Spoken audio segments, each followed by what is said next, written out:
we'll take a couple of more here. Here's one from Victor.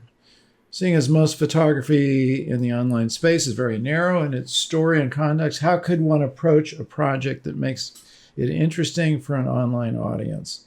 Dan, you're the right one to ask this question. Best wishes from Serbia. So, hey, I'm on my way to Albania here in 2 months from now. So I'll be in your neighborhood. And Victor, you smoking a butt on his avatar photo. You got to love the commitment. Yeah. Victor, it's a great question because I think there's a lot of people, even up to the highest levels of photography, that are wondering the exact same thing. I think what you're seeing now, and this happened, it's grown exponentially in the last 2 weeks because of Instagram saying that they were going to go away from being a still photography platform to a motion platform. That rubbed a lot of people the wrong way. A lot of people who've invested just insane amounts of time and energy into that platform. I think those people are crazy, but and a lot of people now are saying, hey, will people even look at websites anymore? Will they even look at blogs anymore? Are we too far down the rabbit hole? I think that, and the answer in my mind is yes, they will, because not everybody will, but there's a subset of people who are agitated by short form content, the nails on the chalkboard of social media, the phoniness, all that stuff, and they're looking for something else. And I know this for a fact because I have a website. I have a site called shifter.media, and I have an audience of people who go there. They don't want to go to social media channels. They want a conversation about things as opposed to a soundbite. My advice to you is this. Number one, be honest. Number two, be humorous. And number three, make the best possible, most personal work you can make. It is the only hope you have. It's the only hope that any of us have, is to make the most unique, original work we can that's adding to the global conversation. That's not just a retread or a copy of what we've seen on some social thing that got popular. You want interesting, unique work, and you want to deliver it with honesty and humor, regardless of what the subject matter is. Humor is in short supply in the photo world. There's a lot of ego, a lot of insecurity, and a lot of people conforming to what everybody else is doing. And I think because I try to be humorous when I deliver things, and I get a lot of people reaching out that said, they say, look, I may not even love your work, but I appreciate the fact that you're not taking yourself too seriously. You can take your work seriously, but don't take yourself seriously. And good for you. You quit smoking. It's a smart move. We need you around. If you're going to be making pictures, we can't have you smoking. We got to have you out making pictures. We need a healthy Victor. There you go. That's what I would do is I would build a site, I think, and you can build a site now for virtually nothing. Keep it very, very, very simple and just consistently post when you have something to say with humor and honesty, and you will find an audience. There are audiences out there starved for this kind of information. Okay, I think we'll take one or two more. Cristiano from Brazil. Hey, awesome. Sorry, there are no amateur questions here, by the way. So when you're printing a book, what's the best advice to make it reach others, such as newspapers and media? Newspapers and media are a hard nut to crack now, because newspapers and media have a whole separate agenda. Most of them have an editorial policy, and it's not a very comforting world out there. I think you're better off building a site. You can use your social channels in conjunction with the site if that's something that you want to do. I see people doing that a lot.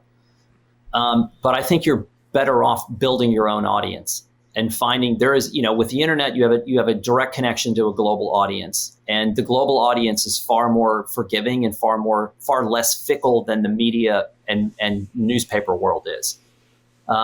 I've worked inside of the newspaper world. I've worked inside of the media world, and it is a strange place, and it's getting stranger. And there's a lot of policies that have nothing to do with actual news or truth. It's based on corporate ownership and all kinds of things. I don't even know how I would go after someone like that now. But the cool part is I don't need to. I don't need all of the traditional channels that used to control information. Newspapers, media, publishers. If you choose to work with them, you can. But if you don't want to, you don't have to. You can build, Brazil is a country of how many people? How many millions and millions and millions. I've only been once. I loved it. Brazil is like sticking your finger in a power outlet when you're plugging something in and you accidentally hold the metal parts and you shock yourself. That's what Brazil was in the best possible way. It left an indelible print on my mindset. So you've got a country of millions of people right in front of you. So you don't necessarily need to connect anything to the traditional sources. You can build your own. You can live on your own in your own ecosystem. All right, we'll take one last from Hans again. What options does Blurb offer to make books look and feel different than the mainstream? What options does Blurb offer? Well, you can do custom books. I mean, you can do books with linen covers and printed end sheets and foil stamping and debossing and embossing and placeholder ribbons and checkerboard head and foot bands. And we've done custom books for years. It's something that a lot of people don't know about. My advice to you is the work inside the book is where it starts. The book itself as an object, yes, the materials are important, but if the work inside isn't good, no, it doesn't matter. I've seen plenty of custom books that were beautiful objects and terrible books because the author just didn't put the time in to make a project that was interesting. And so it's a balance. If you have a great body of work, the cheap workaround, the inexpensive workaround is to do a POD book at Blurb and then customize it yourself after the fact. I've seen people doing that for years. People will take a Blurb book, they'll strip off the hardcover, they'll deboss the linen cover themselves, they'll tip a print in. I've seen all kinds of modifications of Blurb books over the years, mostly in small runs. So an author will order 10 or 20 copies of a book. They will modify it themselves after the fact. They'll tip a print in, they'll have a presentation case made for it, and they'll sell them for $500 to $1,500 a piece. So there's a lot of workarounds. Dan, we've covered a lot of ground, and I really appreciate you joining us all the way from Sag Harbor. Hey, it'll be cool if we can catch up with you again on your road trip. You're out for another, 4 or 5 weeks? I am. I'm here for another 4 or 5 days, and then I head to Maine for a couple of weeks. So I'll be more than happy to check in up there. Let's do it. I'll be in my bug net. In the bug net, we want to avoid those ticks and what we were talking about before the show. Anyway, thanks, amigo. Love having you on the show. Thanks for answering these questions. We'll catch up with you soon. Absolutely. Thanks to everyone. And Mark and Jared, thank you again. And I will see you guys soon. Please subscribe and enable the bell so you don't miss any of our new shows. Like the video and please share it and leave your comments. I love hearing from you. And remember to get out and capture your own images of life.